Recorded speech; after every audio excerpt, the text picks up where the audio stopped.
So what's up guys? Welcome back to Andrea Judge TV.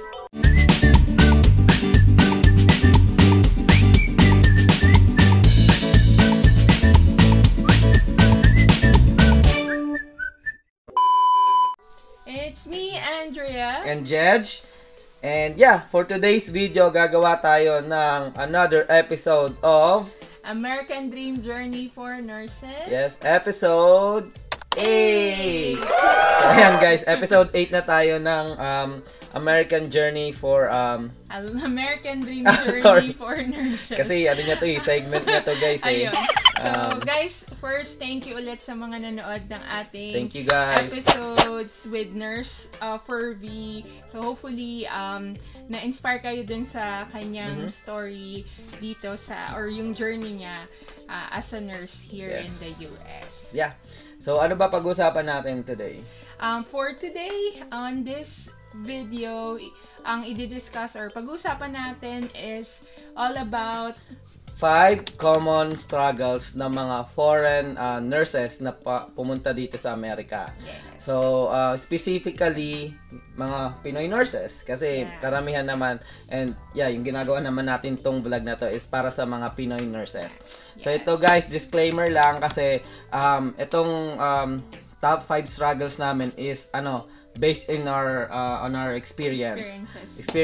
So, if nasa ibang state kayo and iba yung experience nyo is comment lang kayo and para at least yung iba habang nanonood pwede nilang makita and sinishare nyo na rin yung mga experiences nyo as a new incoming nurse or foreign nurse dito sa Amerika. Iba-iba yung sitwasyon per state and ito sasabihin lang namin yung experiences namin.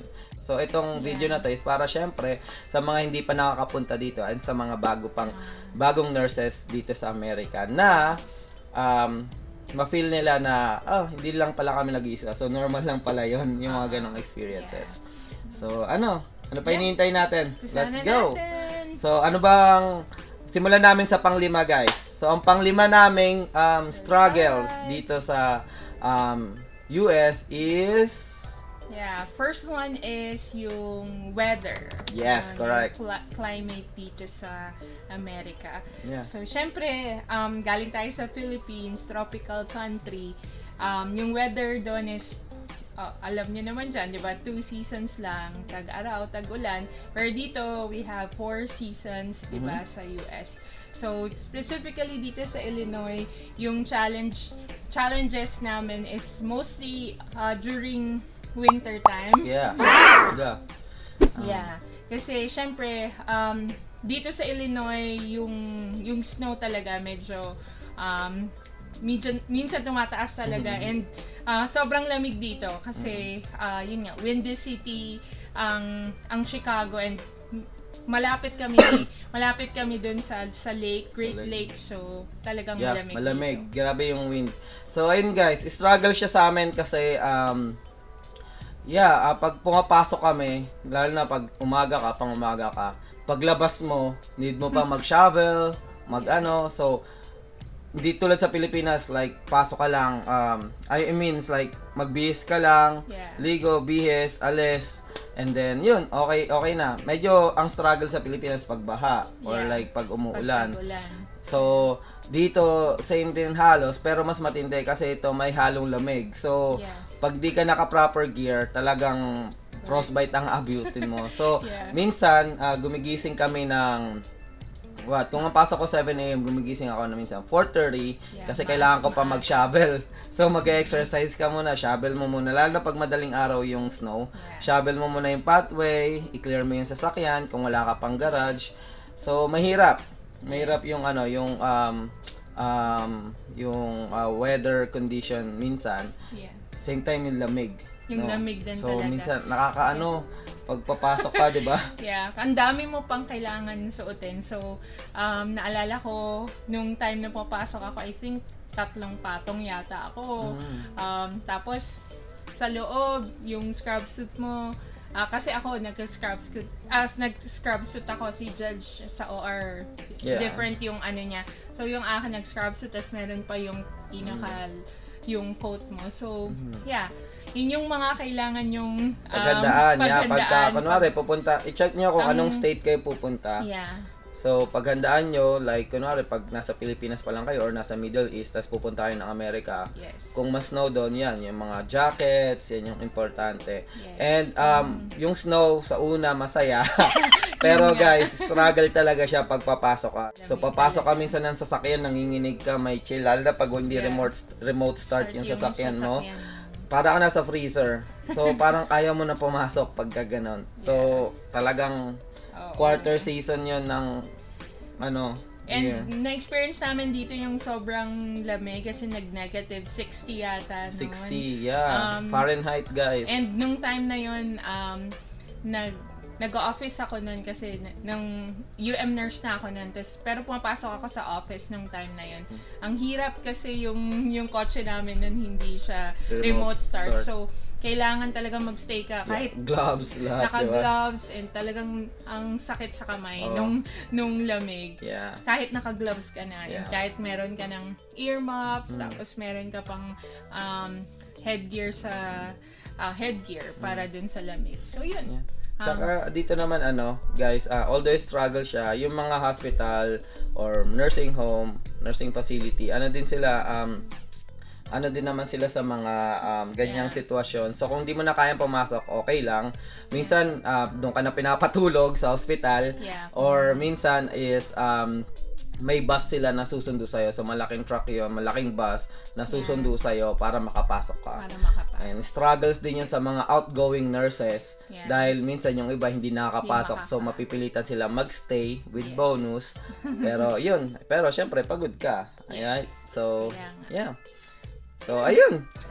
Isa sa mga struggles is ang weather. Really weather. Yeah. So, pang-apat. Yes. Nasa pang-apat na tayo, guys. Struggle or challenges here is yung transportation. Correct. So, ayan.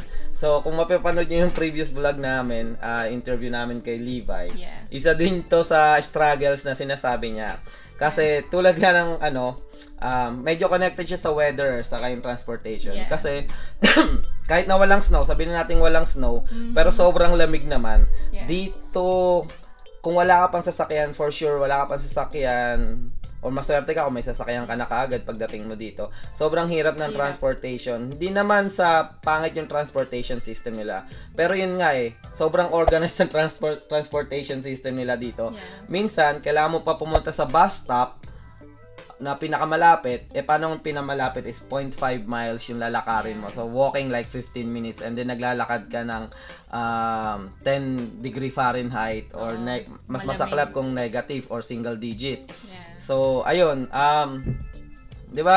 Pupunta ka sa bus stop, mag-aabang ka pa doon dahil kailangan mo timingan. Pag na-miss mo, delikado pa kasi 30 minutes, like 15 minutes sometime mag-aantay ka. So, nandun ka sa bus stop, mag-aantay. And possible na malate ka. And yun, kailangan sobrang punctual ng bus dito. So, kailangan on the spot, nandun ka na pagdating nun. Kung hindi, 1 minute lang aandar, hindi na sila mag-aantay sa'yo. Kasi may oras din silang inahabol. Hindi tulad sa Pilipinas doon kasi sa Pilipinas, diba, sobrang tricycle, dami jeep, ng sasakyan. So, although ang kalaban mo sa Pilipinas naman is traffic, kailangan mo pa rin gumising, struggles din ng transportation doon.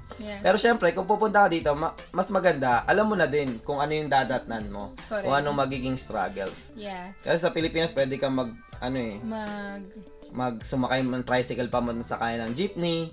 Tapos sa jeepney, pupunta sa So yung babaan mo minsan, mama, sa kanto lang po. So minsan, doon ka mismo ibababa sa pinakakanto diba? Sa pinakababa. Yung availability ng public transportation sa Philippines, syempre, mas marami. Dito, although meron, depende sa state nyo, pero dito sa Illinois, yun, mostly bus, tsaka train yung ginagamit na public transportation. Tapos yun, sabi nga ni Judge, may time talaga, specifically, yung ginagamit ko is Google. Doon sa Google Maps, meron doon, makikita nyo yung time ng bus kung kailan darating. So, eksakto yun, naka-time yun dun sa Google Maps. So, ayun, pati yung train, ganun din, kung anong oras dadaan yung train, nandun din yun sa Google Maps. So, ayun. Tama. So, ayun, transportation. Pero mas maganda, syempre, kung may sasakyan na kayo. Yeah. So, syempre kasi pag, kaya lang namin inano as struggles yun. Kasi, syempre, pagdating mo dito, magda-driver's license ka pa, kukuha ka ng sasakyan. So, mararanasan mo pa rin yan sa umpisa. So, ayun. Yeah, nabanggit nga din yun ni Nurse Levi. Furby. Ni Furby, yeah. Oo, yeah. Kasi di ba naalala nyo yung vlog niya, sinahatid pa rin siya nung husband niya nung time na yun, nung una. So, yun, ako rin, nung pagdating ko dito, mga 1.5 years pa ako bago nakakuha ng driver's license. So, si Judge, ang ginagawa sa akin nung time na yun is, ilalakad niya ako minsan dun sa bus stop or pag may nahiram kaming sasakyan dun sa relative namin, hatid ako dun sa bus stop and then dun ako nagsasakay ng bus papunta dun sa So inahabol namin yung ko. oras din kasi kung hindi mag-aantay kami doon. Minsan sobrang lamig talaga. Malamig talaga. Yun yung challenge din talaga. Yeah. So ayun. So number 3 na tayo, guys. Yes. Ano ba yung number 3? Number 3. Ang number 3 natin is yung task or workload. Yes. Yan, ng mga nurses. Yeah. Ako kasi sa OR ako. So yung workload ko parang it varies. It varies per day. So si Andre ang mas makaka-explain yan dahil nag-work siya sa nursing home for how many years? 2 years? More than a year. More than a year, yes. yeah. So yung akin kasi 'di ba skilled nursing facility yung akin. So 4 floors yung facility namin. So depende sa floor kung saan ka i-assign. At saka yung shift mo, dun din magba-vary yung workload mo or yung workload ng mga pasyente mo. So usually pag night shift, mas less yung staff. Sa morning, medyo mas marami sila. So sa night shift, kagaya ko, nung time na yon, medyo malaki yung workload. May times na ako lang yung isang nurse sa buong floor. Pero yung floor na yun is mostly, naman sila, oral meds, talagang up and about. Wala kang sobrang tututukan. So, usually ang workload is 1:50 nung time na yun. 50. 50 guys. Marami, so, pero hindi naman nakakatakot, guys. Talagang nakakapagod lang. Nakakapagod lang. Yeah. Yun.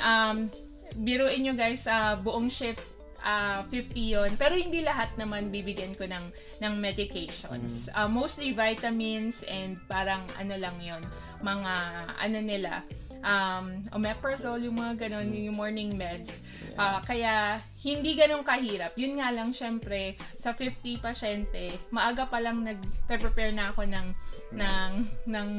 cart ko, ng medication ko para matapos ko hanggang end of shift ko. Yeah. So, yun. So, ayun, share ko lang din, naalala ko nun, talagang 2 weeks pa lang ata si Andrea sa work niya. Umiiyak na siya. So, parang umiiyak siya nung gabi. Parang, pasama na yung NCLEX mo. Parang ganun. Kasi gusto niya talaga mag-work from home.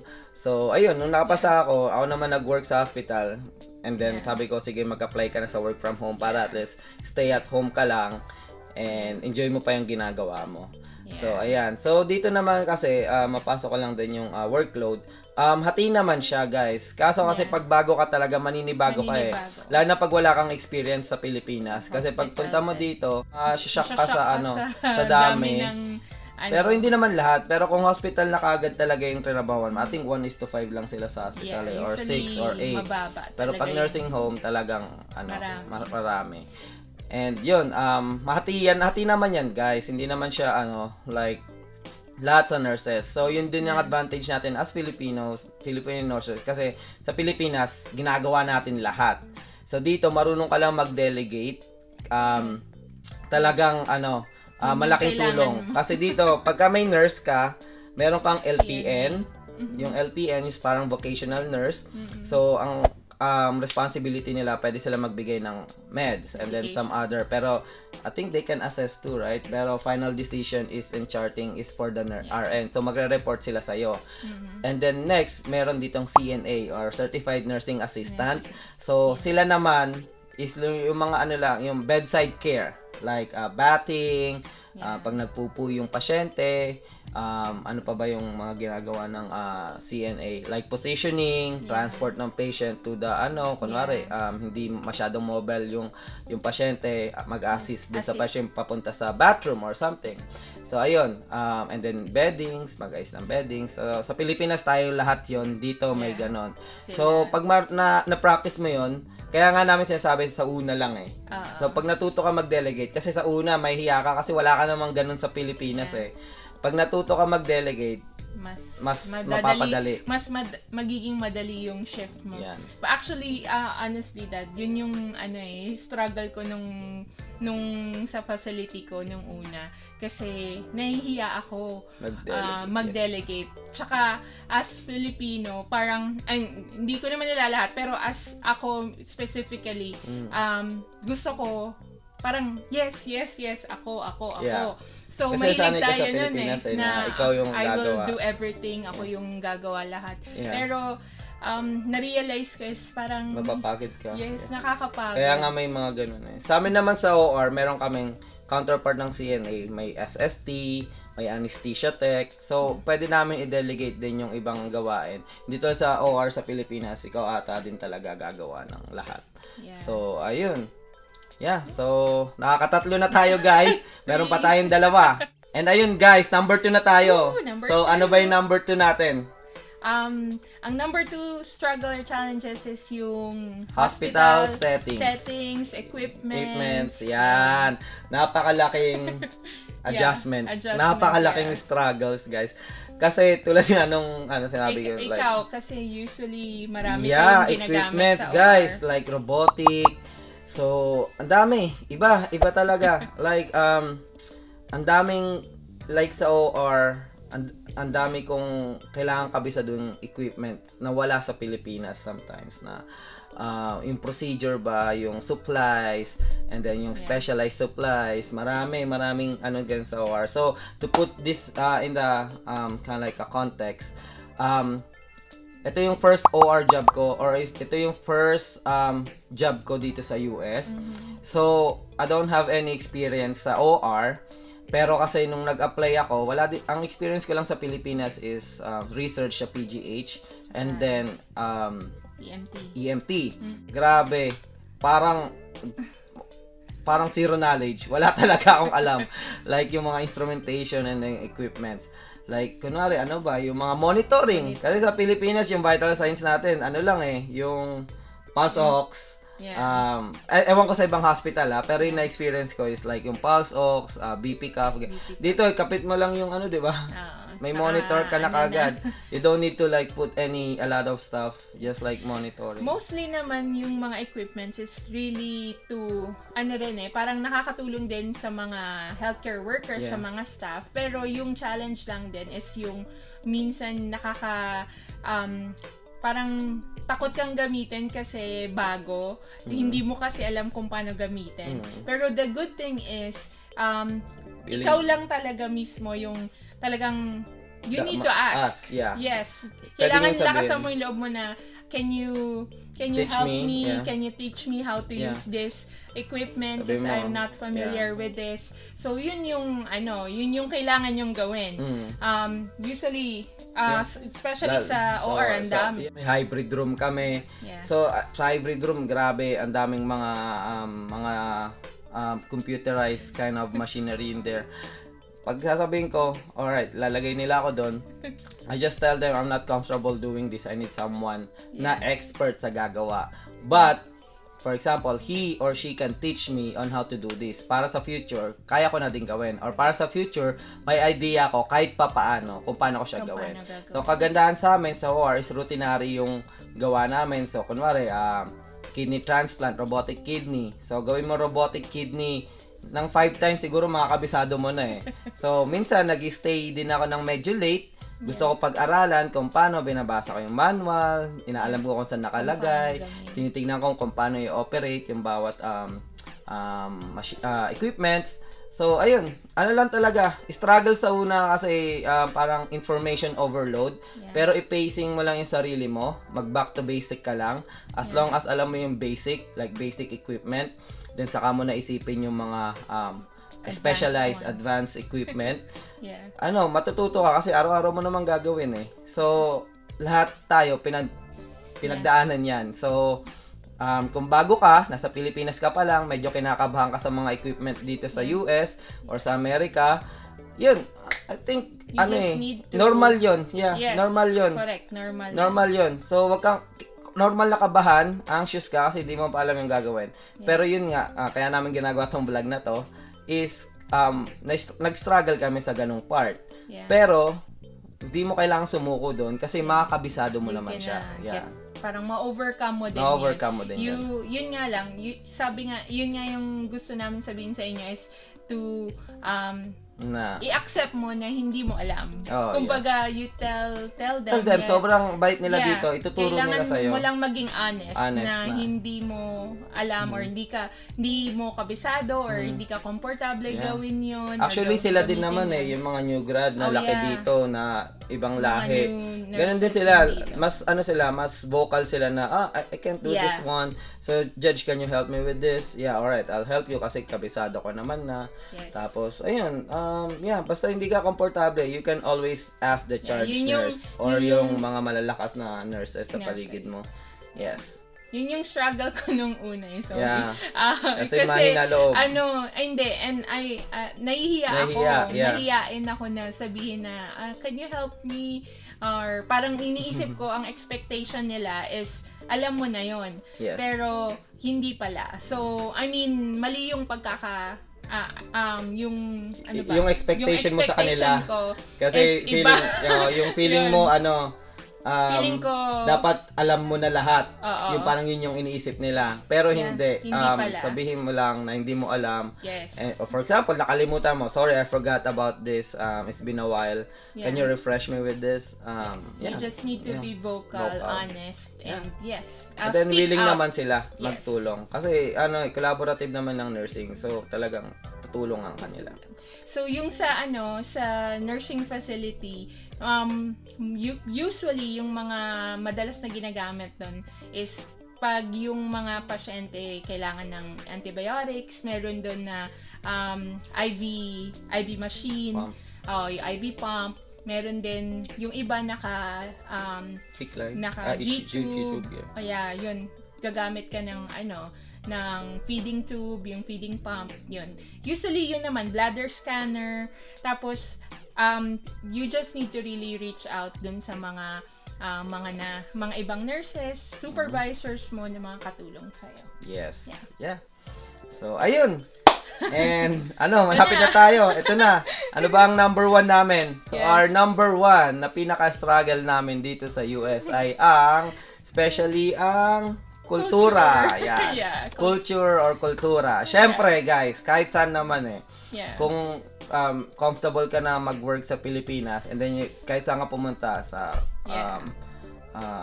Middle East, UK, Japan, mag-adjust ka talaga sa kultura. So, isa din sa mga struggles yun kasi tayong mga Pilipino talagang although tayo, resilient tayo sa ganyan or talagang madali tayong mag-adjust.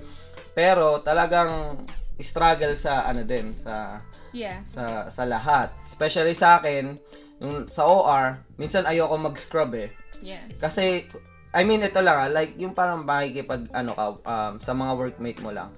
So minsan pag naka-scrub ka, syempre magkukwentuhan yan sila like Judge, did you watch the baseball? Did you watch the football? So, kultura natin, basketball and volleyball lang yung alam ko. Or boxing, si Manny Pacquiao. So, I can enter that. Pero, minsan nahiya ako kasi wala akong may ambag like, tatawa ka na lang or So, kunwari, surgeon magtatanong, did you watch the latest episode of this?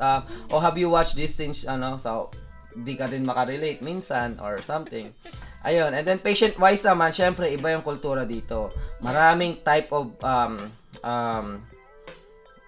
ayun, yun pala yung struggles. Kasi, dito sa US, ang daming culture.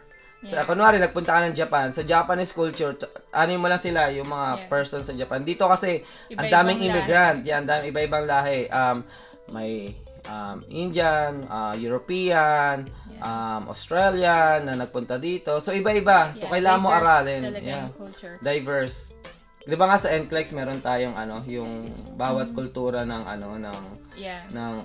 kasama din yan sa like for example, Amish. So ano yung mga hindi nila pwedeng kainin. Kailangan alamin mo din yung challenge mo is yung mga practices nila. Yes. Yung mga bawat syempre yung bukod sa culture, yung religion. So iniisip mo din yun at the same time. So sa Pilipinas syempre sa atin ang iniisip lang natin is Pinoy, kasi ito yung kakainin, marunong ganyan. Dito sobrang dami ng and then sila sa lawsuit, kung magkamali ka lang talaga ng kunwari, ayaw pala magpa-transfuse nun, napirma niya, wala siyang conscious or something, pero he didn't look at the background, tas accidentally napirmahan or something, and then blood transfusion, yun, delikado. So, ayun, and then yung mga syempre, bagay. Pakikisama mo sa trabaho. Kasi syempre iba-iba din yung yun is sa patience mo. Yung struggle mo din yung may struggle ka din dun sa mga katrabaho mo. Grabe.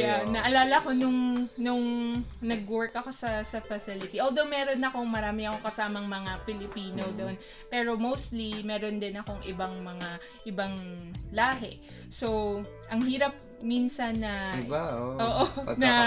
mag-delegate. Minsan feeling mo galit sila. Minsan, pero hindi naman, no?